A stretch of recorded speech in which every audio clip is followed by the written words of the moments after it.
Good morning, everybody. I hope you're having a great day today. My name's Cody, and I want to thank you so much for stopping by. So today we have a bit of a fun adventure on our hands. The nighttime lows this week have been getting down to about minus 35, and we had about a foot of snow last night. So today my main focus is to try to get some of the snow cleared up so that we can keep the roadways open for the day here. So anyway, I got the fire. Sorry, it's cold, getting hard to talk out here.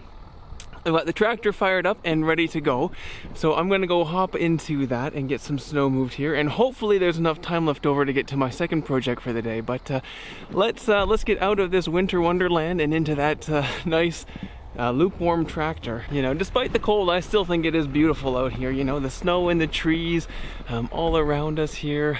Look, isn't that just stunning? Got a little cabin in the background there, just beautiful. It's almost hard to believe that in just a few short months, this area is going to be full of thousands of tulips. I just can't wait for that.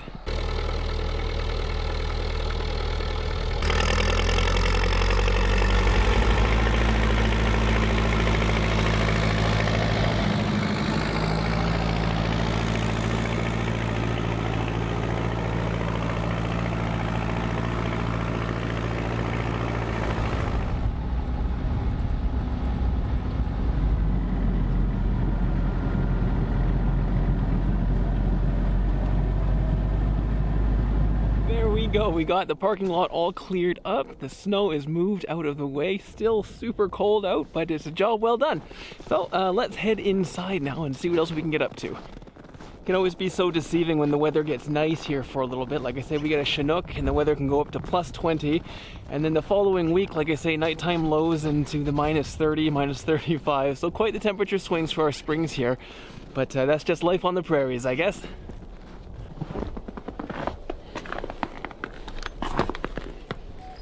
Hi, Penny. Do you want to go for a walk? Oh, who's a good girl?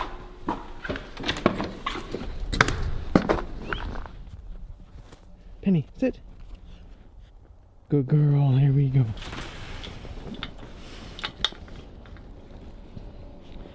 And she's off.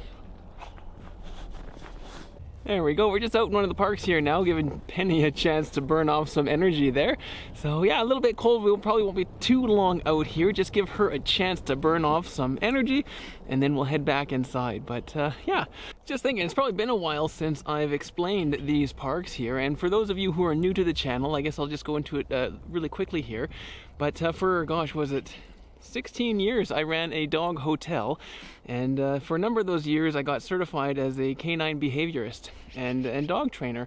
And anyway, these parks were the result of my first personal dog. Her name was Tundra. She was a wolf cross, and Tundra had a lot of different behaviors that really led me into wanting to be a canine behaviorist. Anyway, long story short, Tundra, she was a really good girl, but she didn't do too well in the public parks for lots of different reasons. And anyway, I had the space available here to put up large fences for Tundra to play in.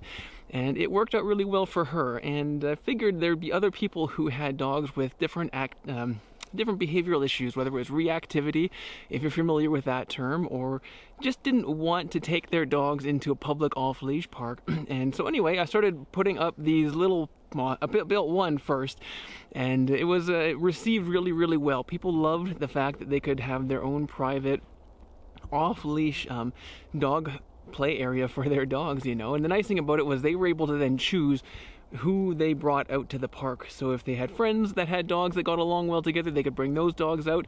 But if they just wanted it to just be their dogs, they could do that as well. And it was just so nice hearing the feedback from people who, for the first time in their dog's life, were able to be let off leash and to run and to play as I believe dogs should, which is untethered. And in a nice, safe environment. So anyway, that's what these parks are here.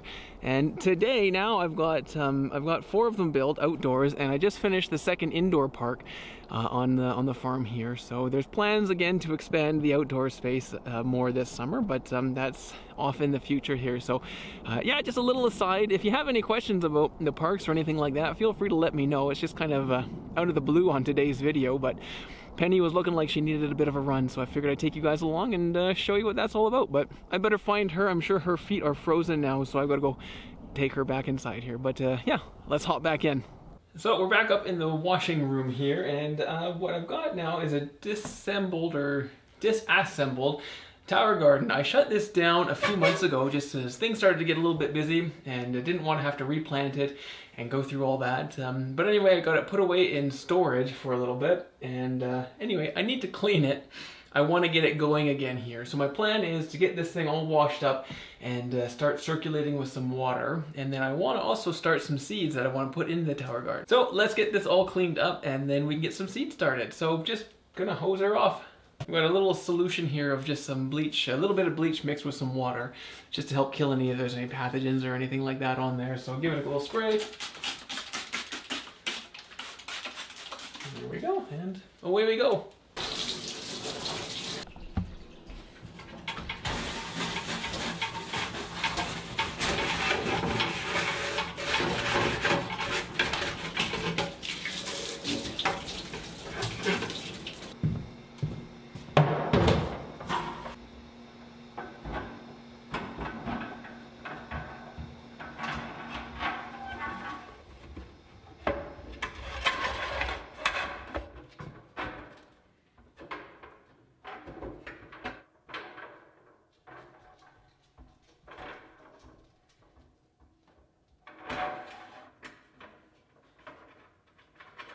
Washed up and cleaned up and ready to go. So yeah, it was probably last fall, probably shut her down.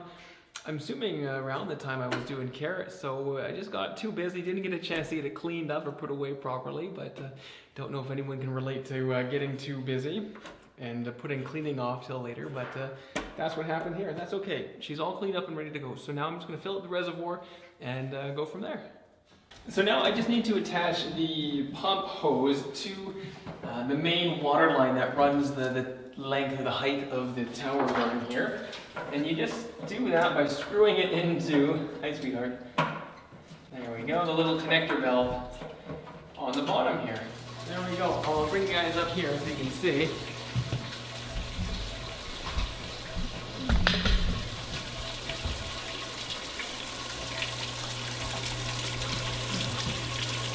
So that's at the top of the unit. There you go. I almost forgot. I have the light kit as well for this. So this helps to give the plants the proper light that they need to grow. So because it's in a pretty good south-facing window here, I don't think it's going to be too necessary, but I have the kit, so I just might as well use it. And that just fits right up top here. There we go. And then we'll get that plugged in. I'll show you. And there we go. So yeah, it's kind of a neat setup.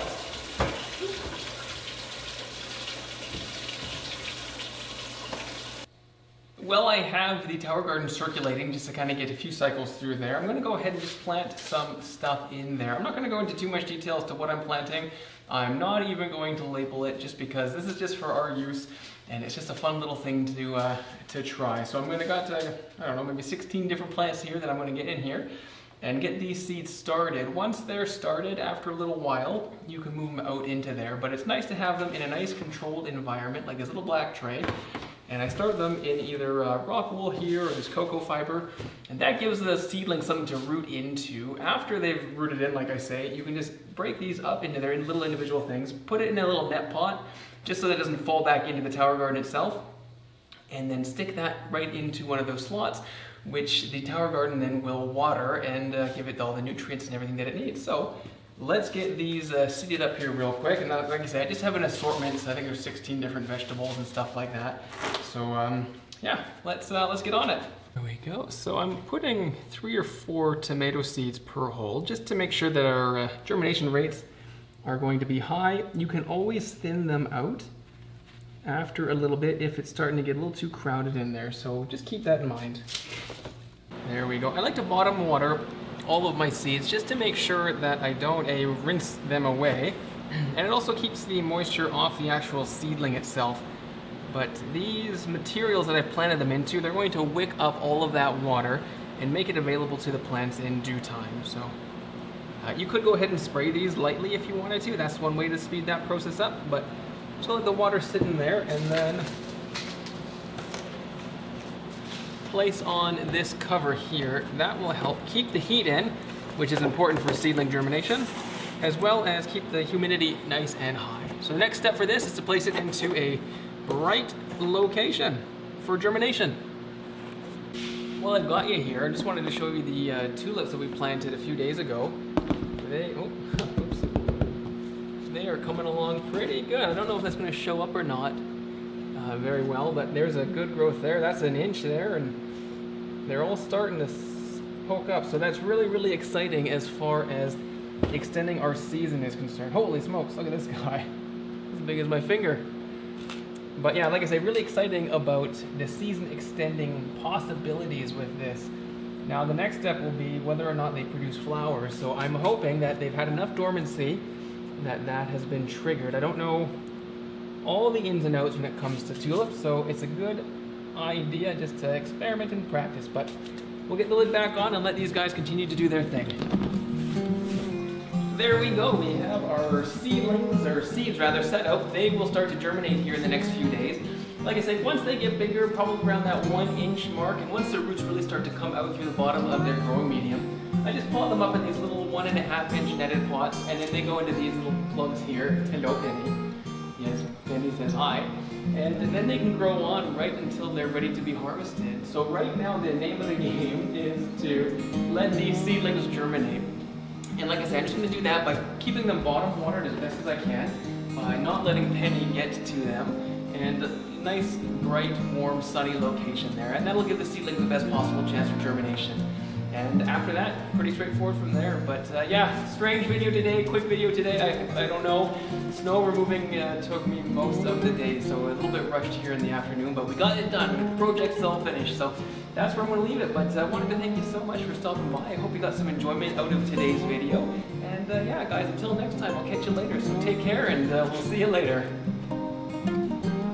Penny, do you know any tricks? Can you sit? Oh, who's a good girl? Stand up. Oh, there we go. Heck yeah, wag your tail. Oh, you're so smart. You're so smart. There we go. See you later. Goofy little dog. What are you doing? Hey, what are you doing? You don't touch that, okay?